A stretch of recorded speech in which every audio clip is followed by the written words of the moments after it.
Hey, what's going on, guys? Jacob here. Welcome back to our self-isolation real estate talks episode 4. Now, this is week 3 that we've been in this shutdown phases with this COVID stuff. We've already talked about how this is affecting a lot of the businesses, how we're moving forward with it. But what we haven't talked about is a fast approaching issue that millions of people are going to be dealing with in the next couple of days. And that is paying your rent. We've got tons of landlords and tenants who've obviously been affected by the shutdown, who hasn't been affected by it, and they're trying to figure out how to proceed on April 1st. So I've talked to a lot of landlords and tenants over the last week, both residential and commercial. There's a lot of issues at play, but you guys have to keep in mind, there is no one-size-fits-all solution. There's no blanket answer for everything. This is a very unique situation. We've never been here before. Nobody knows how to proceed. Nobody knows what's coming down the pipeline in the next 4 weeks. So these are all going to be opinions. We've got to work together at the end of the day. Ontario has, along with a few other provinces, has announced a moratorium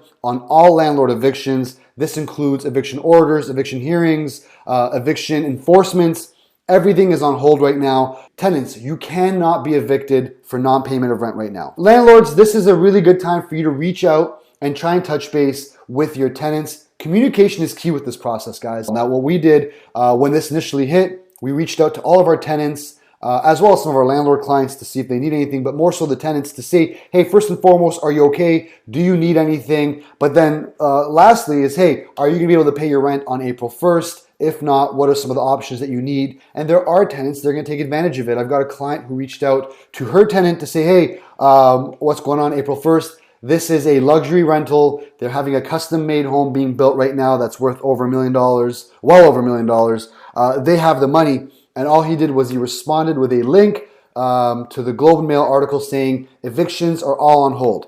Now, please, tenants, if you can pay, you should be paying. It's not fair to think that your landlord's going to take the full brunt of this. If you have the ability to pay, you should, because you are still on the hook for that rent.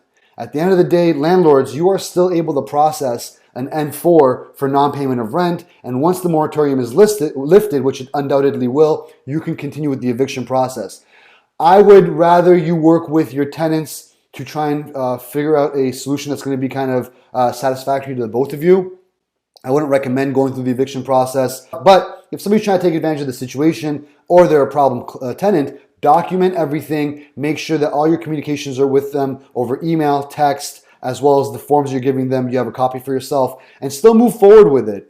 Tenants, you still owe the money, because this is not a reason to completely just ignore your landlord and say, hey, this is a freebie, I'm not going to pay. And landlords, we need to have some compassion, just because renters statistically have a lower net worth than homeowners. Homeowners who are being affected by this, you've got the deferment plans that they've come out with. You've got a skip a payment options already on your mortgage. Usually if you've got a mortgage, you've got some sort of line of credit or money that you can kind of dip into to pay your mortgage. Renters don't have as many options as homeowners do. So according to CMHC, we've got 4 million renters in Canada.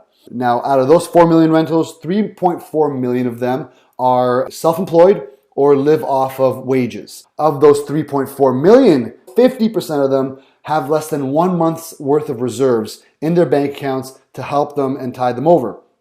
That means over 1.5 million households in Canada are living paycheck to paycheck. And those are the ones that are going to get hit hardest with this shutdown. Tenants, you got to remember, late payments can still affect your credit score. Just because they can't evict you right now doesn't mean that they can't actually come after you for the money that you owe them later. However, if it's a question of paying your rent versus feeding and taking care of your family, your landlords can wait. Now is a mode for survival for everybody involved. So just keep that in mind, that you are still going to be on the hook for that late rent. Now, commercial tenants have been hit just as hard. I come from a small business background, and I understand just how challenging being a small business owner can be on its own, especially in this situation. So what happens?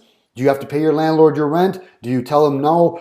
Commercial tenants aren't as protected as residential tenants are. So you're dealing with more contract law. If you don't pay your rent, you could be in breach. However, everybody has been affected by this. The Cheesecake Factory has notified all their landlords that they're not going to be able to come up with their rent on April 1st. So if the Cheesecake Factory is having a hard time coming up with the rent, there's no shame in you understanding and acknowledging the fact that, hey, I may not be able to afford a full month's rent right now. What you should be doing, or what you should have already done, is contact your leasing manager, of talking to them and saying, hey, listen, I've been closed for a couple months. Business is dead. I cannot afford to pay you. Guys, this is not legal advice, by the way. Talk to a contract lawyer, talk to somebody to advise you on how to best proceed. But again, like I mentioned earlier, this is survival mode. What you should be doing is talking to them, having an open dialogue and saying, I can't pay you everything. What are we able to do? Will you give me a break on my rent for the next 3 months? Because if you're paying your rent for the next month, 2 months, it's going to hurt a large majority of small businesses out there that can't afford to be paying a full rent without making any money.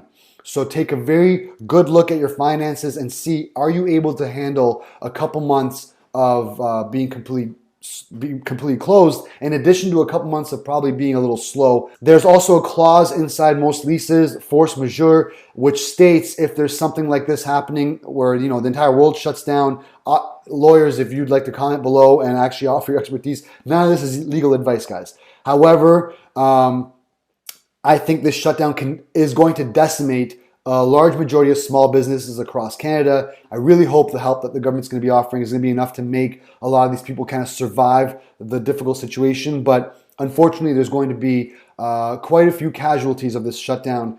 And a large majority of landlords out there are pension funds and large-scale landlords. And then there's also small business owners and smaller landlords out there. So let's not assume that the landlords can just afford to not get paid rent because they still owe their mortgage payments to their banks. For the next foreseeable future, we're going to see a financial hot potato. Everyone kind of trying to pass the buck until somebody says, okay, I'm going to eat some of this cost. So it's not going to be an easy conversation at all, but it's a conversation that we need to have now because we still don't know if this is going to be hard enough to have a conversation of for this month, April 1st. But if we're on shutdown, what's going to happen on May 1st? The situation is going to get only more difficult for a lot of people out there, residential and commercial renters alike, as well as the landlords and homeowners. So I hope you enjoyed that. If you've got any questions, comments, please never hesitate to let me know. I hope you're all staying happy and healthy and staying indoors in these very, very unique times. All right, guys, we'll talk soon.